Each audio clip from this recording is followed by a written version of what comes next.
आप देख रहे हैं BA न्यूज, खबर हमारी फैसला आपका। इस वक्त की बड़ी खबर। बरेली समाजवादी पार्टी छात्र सभा के पूर्व प्रदेश अध्यक्ष एवं आंवला विधानसभा प्रभारी दिग्विजय देव सोमवार को बरेली पहुंचे।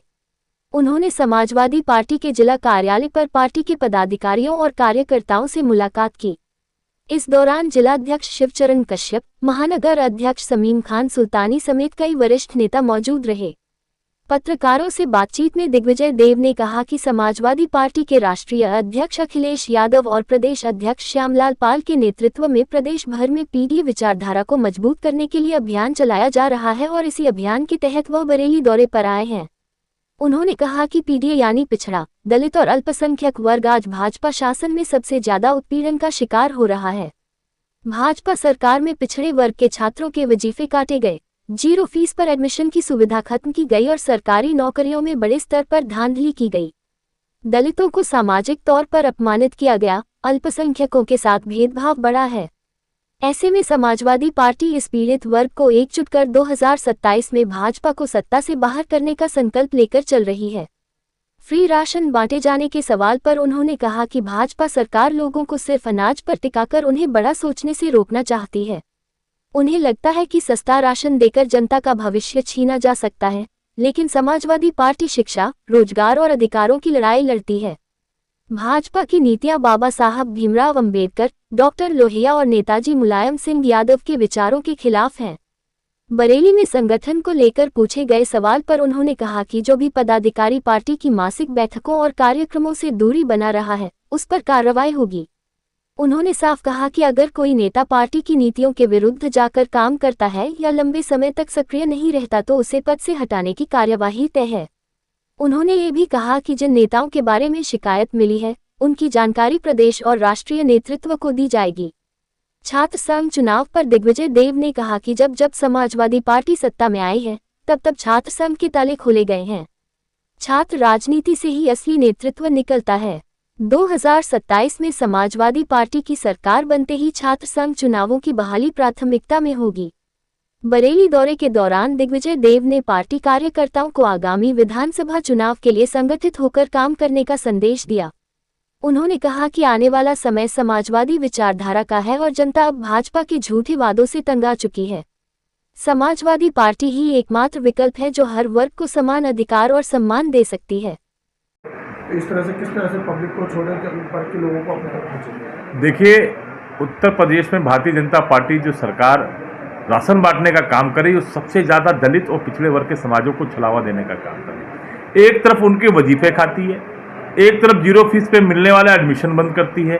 वो चाहती है कि पिछड़े दलित समाज के जो नौजवान हैं, जो बच्चे हैं, वो छोटे काम करें, सिर्फ महज अनाज पर डिपेंड रह जाएं, अनाज पर ही रह जाएं, उन्हें अनाज मिलता रहे और वो बड़ी सोच ना रख पाए। उनके वजीफे कम कर दिए, उनका जो मिलने 0 फीस पे एडमिशन था वो बंद कर दिया।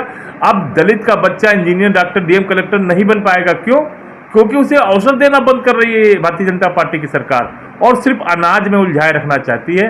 10-12 रुपए का अनाज देकर वो हजारों लाखों करोड़ों का जो हक है वो हक मानने का प्रयास कर रही है। बाबा साहब ने जो आंदोलन चलाया शिक्षा के लिए, जो डॉक्टर लोहिया कहते थे, आदरणीय नेताजी कहते थे, आदरणीय अखिलेश यादव जी जिस लड़ाई के लिए लड़ रहे हैं, उस लड़ाई को किसी तरह फेल करना है, किस तरह से पिछड़े दलितों को उनके हक से दूर रखना है। आपने देखा भर्तियों में ये हो रहा है और जिस तरह से निजीकरण हो रहा है सरकारी नौकरियों का, उससे हर वर्ग को दिहाड़ी मजदूर बनाने का प्रयास किया जा रहा है।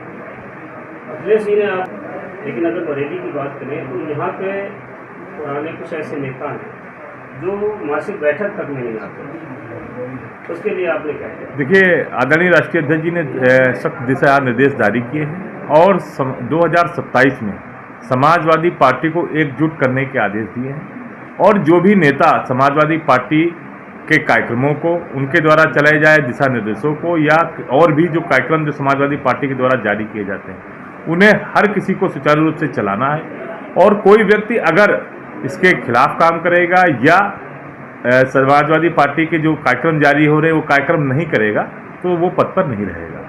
आपके पार्टी का एक नियम है, अगर कोई लगातार 3 मीटिंगों में नहीं आता है तो उसको पार्टी से अलग कर दिया जाता है। लेकिन एक आपके जिले के एक ऐसे नेता हैं जिन पे महासचिव जैसी जिम्मेदारी और 2.5 साल से बैठकों में नहीं आ रहे, उसके बाद इस तरह की जो भी सूचना है वो सूचना मुझे मिली है, वो सूचना मैंने दिशा अपने प्रदेश अध्यक्ष और आदरणीय राष्ट्रीय अध्यक्ष जी तक ले जाने का प्रयास करूंगा और उनकी जानकारी देने का प्रयास करूंगा। पिछले काफी समय से कॉलेजों में छात्रों संघ को चुनाव नहीं हुए, आप छात्र संघ से आपके किस बार अगर सरकार आती छात्र संघ चुनाव करवाएंगे? देखिए, उत्तर प्रदेश में जब जब समाजवादी पार्टी की सरकार आई है तब तक उन्होंने छात्र संघ के ताले खोलने का काम किया है। जब जब समाजवादी पार्टी सत्ता में रही, सबसे पहला काम अगर किसी ने किया, माननीय मुलायम सिंह यादव जी ने जब सत्ता में 2000 आपको याद हो 3 में हो चाहे 2012 में आदरणीय अखिलेश यादव जी बने हो, सबसे पहली अगर कोई काम, सबसे पहली कोई योजना, सबसे पहली बात अगर कोई की जाती है तो विश्वविद्यालयों और महाविद्यालयों में छात्र संघ के चुनाव को खोलने की जाती है। इस बार भी